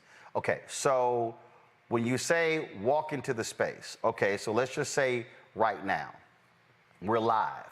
You're a guest on the show. So how will somebody be able to come into the space while we're live? Explain that. So the way they would be able to come into the space is one of two ways. One, they'll be able to put on a VR headset. So a VR headset, such as what I have here, they'll be able to put that on. And then once they put that on, instead of going into your website or instead of watching you on Facebook, they would actually, through the VR headset, be able to be in the same space with you. Or through an augmented reality device, they'll be able to be in the same space with you. Wow. Okay. So I'm sitting here and I'm trying to attach the Seek VR headset. So you're saying, that with this VR headset, their phone will be placed in here. Then they will be able to, if they want to actually watch Roland Martin Unfiltered, they would literally be in the room. Okay, but how? Would I have a camera set up in here that they're accessing? How does that actually work? So the way it works is, one, you would download an app such as Seek. So with the Seek app, you would then plug your camera, like with your live stream, you would connect your live stream to the app. And so when the user comes in, they know that they're going to the Roland Martin show. So I just type it in the same way that I'll go online and type your website in. Once they type the Roland Martin show into the app, it will then take them directly to your show in VR. Okay, so that means that anything that we're doing in the studio, they would be able to see? They'll be able to see everything, 360. There'll be everything. Why would I want that to happen? Because you want to get them closer. And what you don't want them to see, you could also cover. So for example, if you're just only giving them a 180 degree, then they'll be able to see 180. But you can imagine for concerts, for classrooms, for sports games, you want to be right there in the middle of it. That's why, the metaverse is so important, because it gets fans closer and closer to their favorite artists, to their favorite, sports and games and stuff like that. Okay, so movies. So how soon is this going to happen? How soon will this be online, be active? So I mean, it's live now. So for example, when you go into Seek, you're able to go on a Safari. If I just want to listen to my Pandora inside of a Safari, I can teleport inside of a Safari, such as what you're looking at. All you got to do is download the Seek app. You get the Seek VR headset, and you're inside of the venue. So it doesn't really matter where you are. I could be in New York, and put my headset on, and all of a sudden I'm teleported to a Safari somewhere, and I can experience all these different worlds, which is basically where everything is going. And this is today. This is live. This is on the app today. This is not something that's coming. This is on the app today, and it's just going to get better and better. So we talk about, okay, so right now, if I go on Seek, I can see a Safari. Now, is that already preloaded video? Because what we're talking about is literally live, what's actually like right now. Yeah, so you could get live streams on there. We have events that have happened that you can still relive, right? So concerts, we've done stuff like with Ziggy Marley, and the list goes on. So you can go inside of those concerts and be sitting right across from Ziggy Marley, Stephen Marley, while he's playing, and you're right there. And or it could also be just a live event where I'm in here with you right now. I think that, with the metaverse is going to give a whole new, look to not just concerts, but even you could see with classrooms, with dating, with everything. You're going to be right across from somebody else, but virtually. Okay, so I would have, okay, so we're talking about, okay, so this is the VR headset. Okay, so somebody asked on the phone, somebody asked on YouTube. And so basically what you're saying is, again, let me test this thing out. So what you're saying is it would be something you would download right to your phone, and then you would drop this phone right into the Seek VR headset, and then it would take you to what's happening in here, and then we would, I need somebody to come get my bag out of my office. It's in my backpack. So so with this, where I would have, would it be like one of the GoPro 360-degree cameras, or would there be another type of camera that I would have in my office, that I would have in here, to be able to transmit that video signal for them to actually be able to see? It could be either or. It could be a 360 camera. Right now we're doing sports games, live sports games that are coming straight from the television satellite trucks, and it goes right into the app, and then you can just watch it with a bunch of people. So you can use the GoPros, you can use the cameras that you're using now, or you can use a 360 camera, which is even more immersive. Okay. All right. Because the thing with the GoPro, let me see if it's in here. Part of the issue is not in here. It's that black bag that's on my desk. Part of the issue, because first of all, the reason I think this is interesting is because for the people who are watching. So let's say when we broadcast from that's it. When we were in Austin for the March for Democracy. So you had a couple of feeds. You had the one feed where we were live streaming, and it was just our cameras that were on the stage.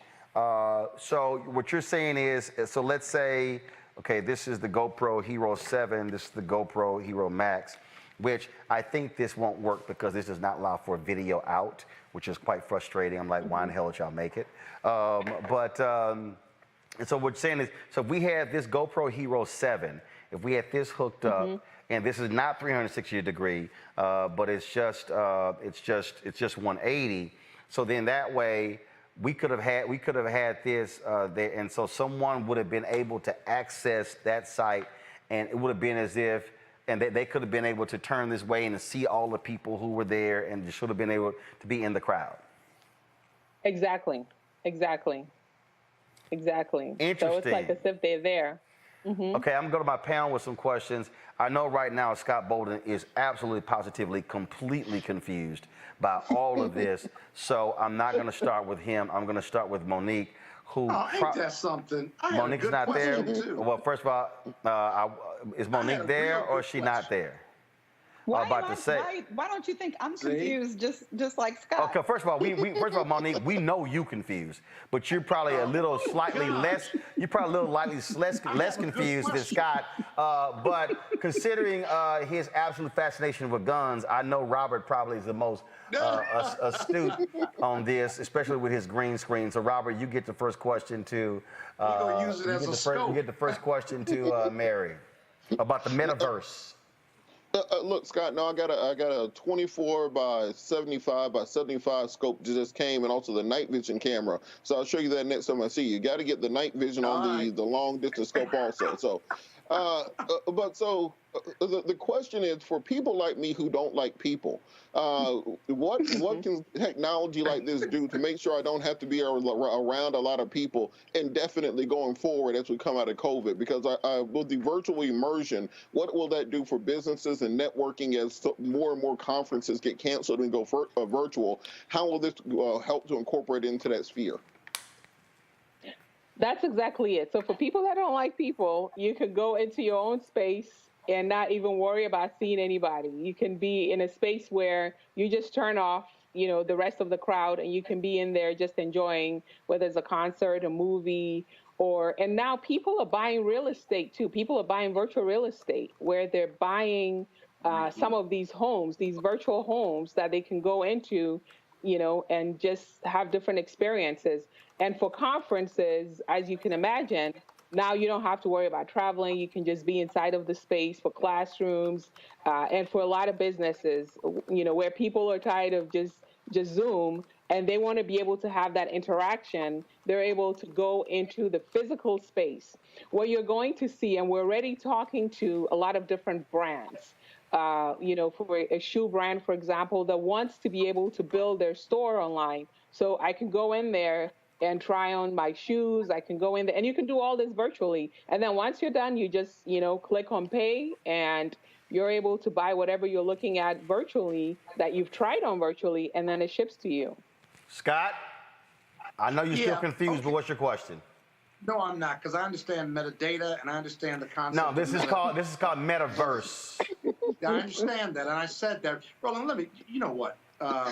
In any event, how far away are we? I understand what the product is, and it's an awesome product, especially given how isolated we are with COVID-19. How far are we away from when you put that same system on, and while you're there, you can produce an image of yourself and see yourself there sitting down at the concert? See an image of you sitting down at the piano with a R&B superstar.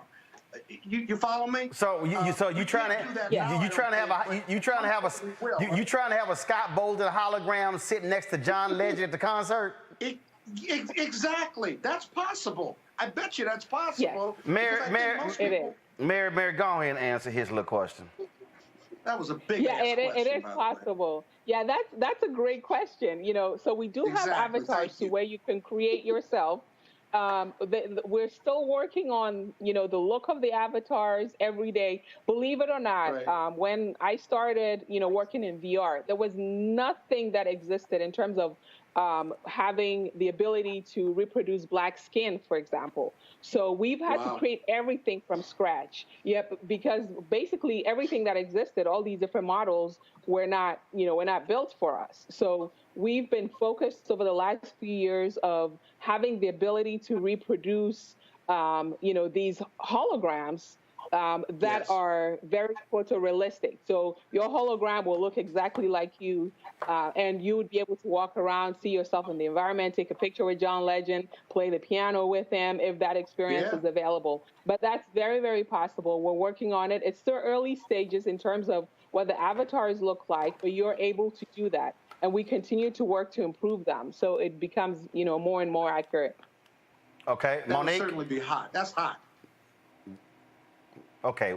How much does this... We done with Scott. Monique, go ahead. How much does this adversely affect employment in fields like consumer shopping, where we know the numbers are low now, and where we know also where TechRoll is concerned, Black folks are still getting less jobs, disproportionately being hired. When we remove the need for real people in these positions, what's the counter to that? And so this is also great because in the virtual world, there's just so much that you can do. Just even a few years back, there was a similar virtual world, and one of the top earners in there was actually a Black woman who was creating like all these different worlds and different clothes in the VR. So there is a lot of opportunity within virtual reality, and once you try it, once you have your kids try it, then they're also going to come up with all these different ways in which they're going to be able to contribute. And there's just a lot of opportunity. And because it's early enough, but not too early, to where they got to wait 10 years, it's happening now. Mark Zuckerberg just announced on Forbes and in their last earnings report that they're going to become a metaverse company. And he bought a $3 billion, product just to enable them to be able to do what it is that we're already doing. But it's real and it's here, and there's great opportunities, within the metaverse for everyone. All right then. All right. So here's what we may do. Okay, we may try this here. We got some events coming up soon that we're going to be Broadcasting. How about this? Okay, now I got it. So let's see how quickly we can actually make this happen. So I'm pushing my team for us to debut our new, completely finished out studio space on August 31st. So could we test this on August 31st to do what you're describing? That way, on that day, if folks actually want to come into the space, they'll be able, because it's going to be an amazing when we unveil it. Yes, absolutely. Which means they gotta buy the headsets now, right? They gotta go on Seek.com and buy the headsets now. But yes, we can do it. So again, let's just walk through technical stuff. So in order for folks to do this, you can't do it just being like, because even like right now, you can look at content on the Seek app without the headset. But for the correct. Mm-hmm. But for the metaverse, you would have to have the headset. Yes, for the metaverse, you have to have the headset, because to be fully immersed into it, like you go into a whole different world. So they're going to be in the studio with you. In order to do that, then they have to buy the headset. Got it. Okay, got it. All right. So now, yeah, that could be real interesting if we actually shot for that. It's very interesting to try that. So we'll see that. Mayor Spio, we appreciate it. Thanks for breaking us down. Trust me, I can guarantee you, Scott Bolden is still, as we speak, quite confused by all of this. And great question. Yeah. Okay. All right. Yeah. Like I said. And if you buy the face thing that you had on for all of us, we can do that through Metaverse. Scott, you probably make more money than all of us on this panel. Why are you whining about somebody buying you something? Because to be on the show and to test this, you ought to buy it as the host and the sponsor and the owner of your black business. Scott, I ain't buying you nothing. I ain't buying you nothing. Scott, you actually owe us money. You want me to bring that up again? I thought so. All right. Y'all, if you go to Seek.com, y'all can check out the products that they have. If you also you do want to get the VR headset, which is right here, then of course you also want to get their cool headphones.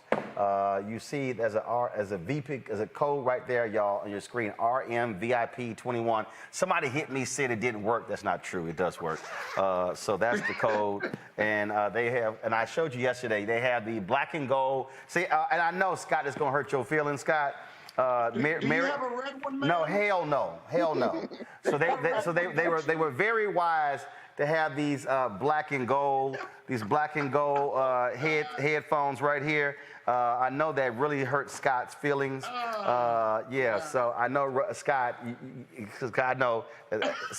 They go with this alpha ring, Scott. They go with this alpha ring right here. But she's got a red one for me, I'm sure. No, they don't have a red one. But I'm sure Monique would also like the gold on gold Seek headphones. Yes, Scott, they also match this alpha ring right here. I know, I know it hurts your feelings. And so use the promo code RMVIP21, Go to Seek.com. Mary Spiel, we appreciate it. Thanks a lot. Thank you so much. All right then. Scott, I'm just trying to help you out. I mean, I know you struggle. I mean, come on now.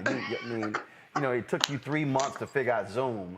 So, I know. That's because you had a bad connection. No, I had a bad connection. Please, you were still trying to be all on Wi-Fi versus plug up to the Ethernet. But we know that. We know that. Stop being confused. We know how that rolls. Baby steps. No, you still in the womb. You still in the gestation period. You don't even Okay, all right, y'all. So I got a text. Let me just give y'all this here. I got a text message from Until Freedom. This is happening. First of all, I'm mad at them because they sent me this too late. I would have actually had a camera over there. So I told them, sorry, y'all, but you can't just, these people, whoever sent to me way too late. Let me pull this up. They're going to be on Capitol Hill. It's called Watch Night for Democracy, starting at 8 p.m. on the east front of the U.S. Capitol.